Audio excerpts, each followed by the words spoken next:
Ariel Ondaridzek, თვალთ ბატონო Ariel.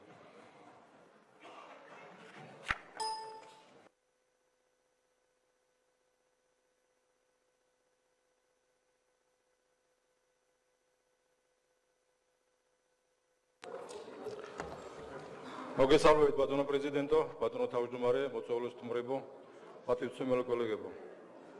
ნამდვილად აღსანიშნავი დღეა, რომ დღეს პრეზიდენტი იმყოფება ჩვენთან პარლამენტში, მაგრამ ძალიან გულდასაწყვეტია ის ფაქტი, რომ ამ გამოსვლას არ ესწრება ხელისუფლება და ხელისუფლების სკამები, როგორც ხედავთ, არის არიელი. პირადად ჩემთვის ეს არის ნამდვილად მიუღებელი და ეს გამოხატავს სიმპათიისმულობას პრეზიდენტის ინსტიტუტის მიმართ, ზოგადად პარლამენტის მიმართ. და მინდა უფრო ხმამაღლა გავაჟღერო ის, რომ ეს არ არის მარტო უშუალოდ პრეზიდენტის ამ პარლამენტის წევრების მიმართ უპატივცემულობა, არამედ იმ საზოგადოების, იმ მოქალაქეების, საქართველოს მოქალაქეების უპატივცემულობა, რომელმაც აირჩია პირდაპირ წესით პრეზიდენტი და აგვირჩია თითოეული ჩვენთაგანი და წარმოადგენს დღეს ქართულ საზოგადოებას. აი ამ ყველაფერს დღევანდელმა ხელისუფლებამ ხელი კრა და აცდა დემოკრატიული განვითარების გზას. რაც შეეხება პრეზიდენტის გამოსვლას, როგორც ხედავთ, მე გარკვეული რაღაც წინასწარი მომზადებული არ ამ გარკვეული რაღაც ჩემი გამოსვლის ტექსტი, იქიდან გამომდინარე რომ მინდოდა რომ მომესმინა და იქიდან გამომდინარე გამეკეთებინა ჩემი შეფასებები პრეზიდენტის გამოსვლასთან დაკავშირებით. მინდა გითხრათ, რომ პრეზიდენტმა დაიწყო იმ შეფასებით, რომ გარკვეული შეგვეფასებინა გარკვეული წარმატებები და მინდა შევეხო მართლაც ერთ-ერთ უდიდეს წარმატებას, რომელიც წარმატებას ეკუთვნის როგორც დამარცხებულს, ისე გამარჯვებულს და ზოგადად ქართულ საზოგადოებას. ეს იყო 2012 წლის 1 ოქტომბერი, როცა საზოგადოებამ და ზოგადად საქართველოს ყოფილმა ხელისუფლებამ და მაშინდელმა ოპოზიციამ დამარცხებულთა გამარჯვებულმა დამარცხება აღიარა, გამარჯვებულს გამარჯვება მიულოცა და ვფიქრობდი და წარმომედგინა, რომ საქართველოს იწყებდა ნამდვილად იმ დემოკრატიული განვითარების გზაზე წარმატებული ნაბიჯების განათქმას, რომელსაც უშუალოდ ჩვენი საზოგადოება მოელოდა. მაგრამ რა მივიღეთ? მივიღეთ ის, რომ დაიწყო სიძულვილის გაღვივება საზოგადოებაში, პოლიტიკური ოპონენტების დევნა, პოლიტიკური ლიდერების დაპატიმრება და ეგრეთ ყოფილი ხელისუფლებაში მყოფი და დღეს არსებული ოპოზიციის გამუდმებული დევნა და დღესდღეობით ამ დევნის გაგრძელება კვლავაც მიმდინარეობს. მივიღეთ ის, რომ მუდმივი თავდასხმები არასამთავრობო ორგანიზაციებზე, მათი აზრის გამოთქმაზე, მათი ჭკუის დარიგება მუდმივი, მასმედიაზე ზეწოლა, მასმედიის ჭკუის დარიგება, სწავლება და ამგვარი ფორმები, რომლებიც ნამდვილად არ წარმოსახავს ქართული სახელმწიფოს დემოკრატიულ განვითარებას.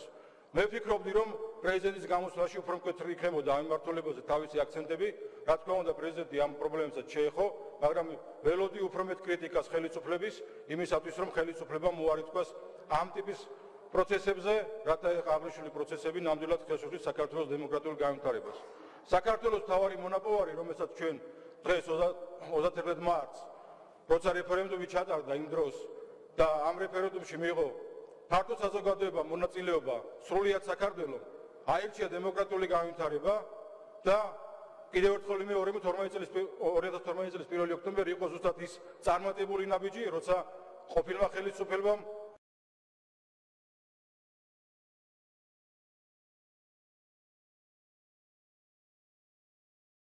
მაგრამ კიდევ ერთხელ ვიმეორებ, ხელისუფლება აცდა დემოკრატიული განვითარების გზას, დაადგა არადემოკრატიულ გზას და მივიღეთ დღეს ჩვენ მართლობა, რომელიც არის მიუღებელი არა მარტო ჩვენთვის, როგორც დემოკრატიული სახელმწიფოსთვის, არა მარტო ჩვენი კეთილი სურვილებისა, რომლებიც მუდმივად მიგვანიშნებენ იმაზე, რომ პოლისებიდან არ უნდა იმართებოდეს ქვეყანა და დღეს ნამდვილად არალეგიტიმური პირი ივანიშვილი მართავს დღესაც ქვეყანას. ზუსტად ის არის შედეგი, რომ ივანიშვილის კონკრეტულ მითითებას ვერ აცდა დღევანდელი ხელისუფლება და ვერ გაბედა მოსულიყო და პატივი ეცა პრეზიდენტისთვის, პატივი ეცა პარლამენტისთვის და მოესმინა ის დადებითი თუ უარყოფითი კრიტიკა მის მიმართ. რაც შეეხება ზოგადად იმ მთავარ თემას, რომელიც ეკონომიკურ კრიზისს ეხება და ზოგადად ქვეყანას შექმნილ ვითარებას ეხება. ბატონებო, ნამდვილად არსებობს კრიზისი.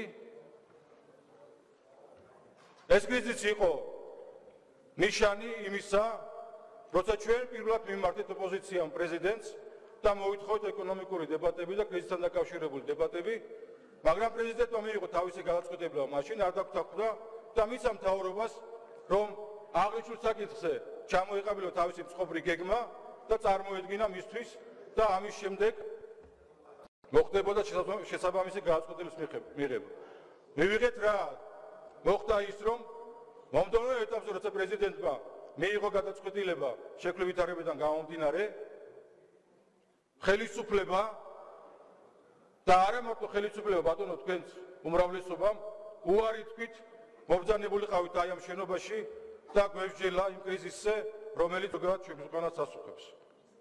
მე როგორც ერთი მაჟორიტარი დეპუტატი შემიძლია არაერთი მაგალითი მოვიყვანო იმ გაჭირვებისა რაც ჩემს გვერდით რაიონში ხდება თუნდაც ასმინის რაიონში როცა ყველაზე მეტად ამ ეკონომიკურ კრიზისმა ყველაზე მეტი დარტყმა მიაყენა ჩვენს რაიონს და პერიფერიას ისედაც შეზღუდულია სამუშაო ადგილებით ჩვენი რეგიონები და შემოსავლის ერთადერთი წყარო რომელიც გარკვეულწილად რაღაც სოფლის მეურნეობაზე არის მიბმული ამაშიც კი შესაბამისად პრობლემები გაუჩნდა იქიდან გამომდინარე რომ სოფლის მოსახლეობა ვერ ახერხებს საკუთარი მოწეული სოფლის მეურნეობის პროდუქტის გასაღებას და მაგალითად თუნდაც კარტოფილი აიღოთ თუნდაც საქონლის გაყიდვას იქიდან გამომდინარე რომ შესაბამისად ამ კრიზისმა და დოლარის სვალობადობამ გამოიწვია ძალიან ბევრი უარყოფითი გავლენა მოახდინა ამ პროცესებს.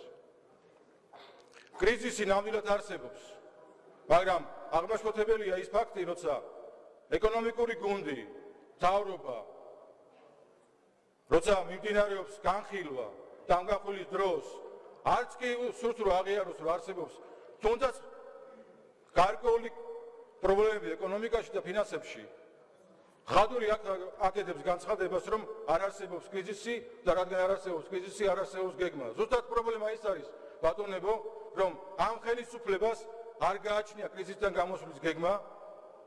კრიზისიდან გამოსვლის გეგმის არ ქონა არის შედეგი ის რომ დღეს ის არ ბრძანდება. მას არ აქვს არავითარი სათქმელი საქართველოს მოსახლეობისთვის, თქვენთვის, განსაკუთრებით უმრავლესობისთვის და მე დაგითხრათ უმრავლესობას და საქართველოს პრეზიდენტს, რომ ამაზე უნდა დაფიქრდეთ. უმრავლესობა უნდა დაფიქრდეს ამაზე, რატო იქცევა ხელისუფლება დღეს ასე და რატო მოქმედებს ამ სტილში. ბატონებო, მე დაგითხრათ და არაერთხელ მითქვა ამ ტრიბუნიდან.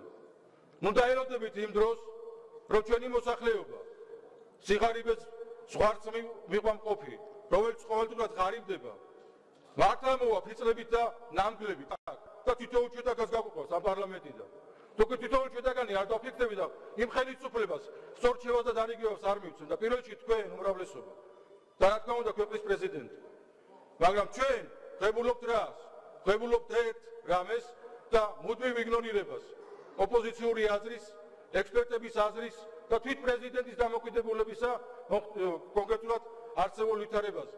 რას ნიშნავს ეს? რატო ხდება ეს? პასუხი არავის არ აქვს. ალბათ მოვისმენ ამაზე პასუხებს უმრავლესობის ფრაქციების ხელმძღვანელები და გამოსვლის დროს და ალბათ გავიგებ და შეიძლება თქვენ გქონდეთ ამაზე პასუხი, რატო იქცევა საქართველოს ხელისუფლება დღეს ასე და რატო იქცევა ხელისუფლება ასე აუგად საკუთარ ამომრჩეველს.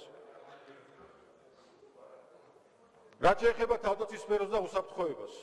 მოგეხსენებათ რომ პირადად ჩემთვის ეს არის ყველაზე მტკივნეული ადგილი და წერტილი და არა მარტო ჩემთვის, როგორც პიროვნულად, არამედ თითოეული იმ სამხედრო მოსამსახურეც, რომელიც დღესაც მსახურობს შეერაგებულ ძალებში. ბატონ პრეზიდენტმა თქვა და ბრძანა, რომ დღევანდელ თავდაცვის მინისტრმა მას წარუდგინა გარკვეული რაღაც გეგმა ქართული შეერაგებულ ძალების რეფორმის, მაგრამ ბატონო პრეზიდენტო, მინდა გითხრათ, რომ შეიძლება თქვენ გეგმა წაგედგინათ, არ ვიცი წერილობით წაგედგინათ თუ სიტყვიერად აგიხსნათ თუ რაც აპირებს ბატონი ჯანელიძე დღეს სამინისტროში, მაგრამ თუ გადახედავთ თავდაცვის მინისტრის 2015 და 2016 წლის გეგმას, ხედვას, რომელიც არის მთავარი დოკუმენტი 2 წლის ქართული შეერაგებულ ძალების განვითარების გასავლელი გზისა, იქ თქვენ ვერ დაინახავთ ვერანაირ იმ დადებით ემოციებს და ნამდვილად ვერ დარწმუნდებით, თქვენ დარწმუნდებით იმაში, რომ ჯანელიძეს ნამდვილად არ გააჩნია არანაირი გეგმა საქართველოს შეერაგებულ ძალების განვითარებას. გამოდინიმე მაგალითს მოვიყვანე. აღნიშნულ ხედვიდან გამომდინარე. და შემდეგ მინდა კითხვების დავსვა და ამ კითხვებზე ალბათ პასუხებიც იქნება. როცა ჯანელიძე ამბობს, რომ დღეს უკვე მესამე წელი სრულდება დღევანდელი ხელისუფლების ხელისუფლებაში ყოფნის და დღეს იწყებს რეზერვისა და მობილიზაციის გეგმის კონცეფციის შემუშავებას თავის სამინისტრო. ამაზე რაღაც კითხვა, ამაზე რაღაც პასუხები უნდა არსებობს. რაც ნიშნავს 3 წლის თავზე 2 წელიწად ნახევრის განმავლობაში თავდაცვის სამინისტროს და დღევანდელ ხელისუფლებას თუნდაც მინდია ჯალენიძე, რომელიც იყო პრემიერთან არსებული ეგრეთ წოდებული უსაფრთხოების საბჭოს ხელმძღვანელი, არ გააჩნია რეზერვისა და მობილიზაციის გეგმა და ეხლა ფიქრობენ კონცეფციის შემუშავებაზე. ამაზე თუ არ შეეკითხეთ და თუ არ უთხრეთ იმ დროს, რას ამბობთ, მინდია ნამდვილად არა გაქვს ეს გეგმა სად იყავით, ან სად იყო თუნდაც ყოფილი მინისტრი, თუნდაც ალასანი. ნამდვილად არ ქონდა ალასანიას ეს გეგმა? და აგებს თუ არა მე ალასანი ანის გენერალიტეტი და ის გენერალური შტაბი პასუხს იმაზე, რომ თურმე 3 წლის თავზე გეგმა არ გააჩნია რეზერვისა და მობილიზაციის განვითარების.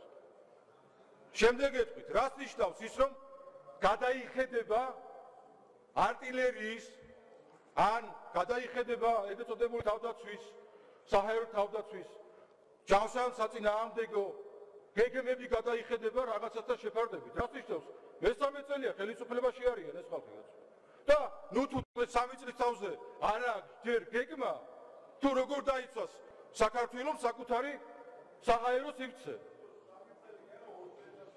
როგორ უზრუნველყოს, როგორ განავითაროს საკუთარი საარტილერიო ქვედანაყოფები, როგორ შექმნას და განავითაროს ჯავშან-სატანკო ტანკსაწინააღმდეგო ქვედანაყოფები. რას მელაპარაკებით, ბატონო პრეზიდენტო, როგორ შეიძლება თქვენ გამოსვლაში არ იყოთ ამ პრინციპების მიმართ კრიტიკული?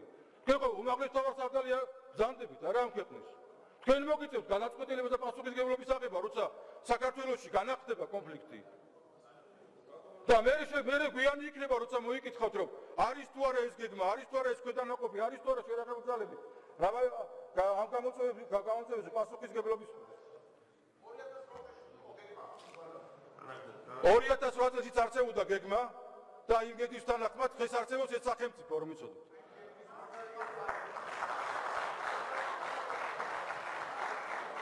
აქედან გამომდინარე მე ვთხოვ ბატონ პრეზიდენტს, რაც არ უნდა იყოს უსიამოვნო თქვენთვის უმრავლესობისთვის, ვეთხოვ ბატონ პრეზიდენტს, არ ვიცი რამდენად მისაღები იქნება თქვენთვის, თუ მომიწევთ მე თქვენ ჯანელიძესთან ამ თემებზე სასაუბროთ. მე მხოლოდ კოლეგიალურად და არა რამე პოლიტიკური ნიშნით და რაღაცის მოგების ნიშნით არ დავიწყები გარბის ვაჭრობას და არამის და ჩემი სასურველი იქნება მოვისმინო თავდაცვის მინისტრთან თქვენი უშუალო საუბარი ამ თემთან დაკავშირებით და ჩემი გარკვეული რეკომენდა შეხედულებები გითხრათ იმ კარს მიღმა, რომლის თქმაც შეიძლება ამ ტრიბუნაზე ჩემთვის ცოტა რთული იყოს. იქიდან გამომდინარე, რომ ძალიან ბევრი ინფორმაცია არის საიდუმლოების შემცველი და ამ თემებზე საუბარი რა თქმა უნდა ყოველთვის ვნებს და ანგრევს საქართველოს უსაფრთხოებას და ზოგადად თავისუფლიანობას. აქედან გამომდინარე, ვიყავით ბატონო პრეზიდენტო, ძალიან დიდ პატივს ვცემთ. დღევანდელი რეიტინგები საშინელო, თქვენი რეიტინგი თანათან მატულობს. იქიდან გამომდინარე, რომ თქვენ ნელ-ნელა დააღწიეთ და აღწევთ თავს ივანიშვილის გავლენას. და ურჩევ მე დღევანდელ მთავრობასაც, რომ დააღწიოს ივანიშვილის გავლენას თავი და დარწმუნებული ყავით უმრავლესობაც, რომ მეტად წარმატებულები იქნებით და მეტად შეძლებთ ამ ეკონომიკური მდგომარეობის გადალახვას და ამ სიტუაციის გადალახვას. უფრო დამოუკიდებლები თუ იქნებით. ჯერა მე ამისი იმედი მაქვს, რომ ჩვენი უმაღლესი თავმჯდომარე, თუნდაც ნიშანდობლივია, რომ შეიძლება მთავრობა არ ყოფილიყო აქ, მაგრამ უმაღლეს თავმჯდომარეს მოხსენებას, როცა არ ესება თუნდაც თავდაცვის მინისტრი, ჩემთვის ეს არის ყოვლად მიუღებელი, არ ვიცი მისთვის როგორ, მაგრამ ჩემთვის პირადად, როგორც სამხედრო მოსამსახურისთვის, როგორც ამ ქვეყნის შერაღებული ძალების ერთ-ერთი რიგითი წევრისთვის, ჩემს არის ყველაზე დიდი შეურაცხყოფა, როცა უმაღლეს თავმჯდომარე გამოდის და აქცენტებს აკეთებს თავდაცვაზე, უსაფრთხოებაზე და არ არსებობს აქ პირი, რომელიც არის ამაზე პირდაპირ პასუხისმგებელი. პირი თავდაცვის მინისტრი არ იყოფება აქ. ეს არის ყველაფრის შესატყვისი და ყველაფრის ნიშანი, რომ ამ ხელისუფლებას არ სურს და პირდაპირ ვიტყვი რა. ამ ხელისუფლების დრო უკვე ამოწურულია. ეს ხელისუფლება უნდა წავიდეს და მოუწოდე პრეზიდენტს თქვენთან ერთად უმრავლესობასთან ერთად იმ არასამთავრობო ორგანიზაციებთან ერთად, იმ ექსპერტებთან ერთად შეარჩიონ მომავალი მთავრობის, კრიზისული მთავრობის ეგრეთ წოდებული კადრები დააკომპლექტოს და გარდამავალ პერიოდში ხელმძღვანელოს დღევანდელ საქართველოს, რათა კრიზისი იქნას დაგრძეული და ქვეყანა მოემზადოს მომავალი არჩევნებისთვის იმისთვის, რომ საქართველოს მოსახლეობა გადაწყვიტოს არჩევნების გზით ვისწავლებს ამ ქვეყნის მომავალ ბედს და ამ ქვეყნის მომავალი წინსვლის ბედს. დიდი მადლობა.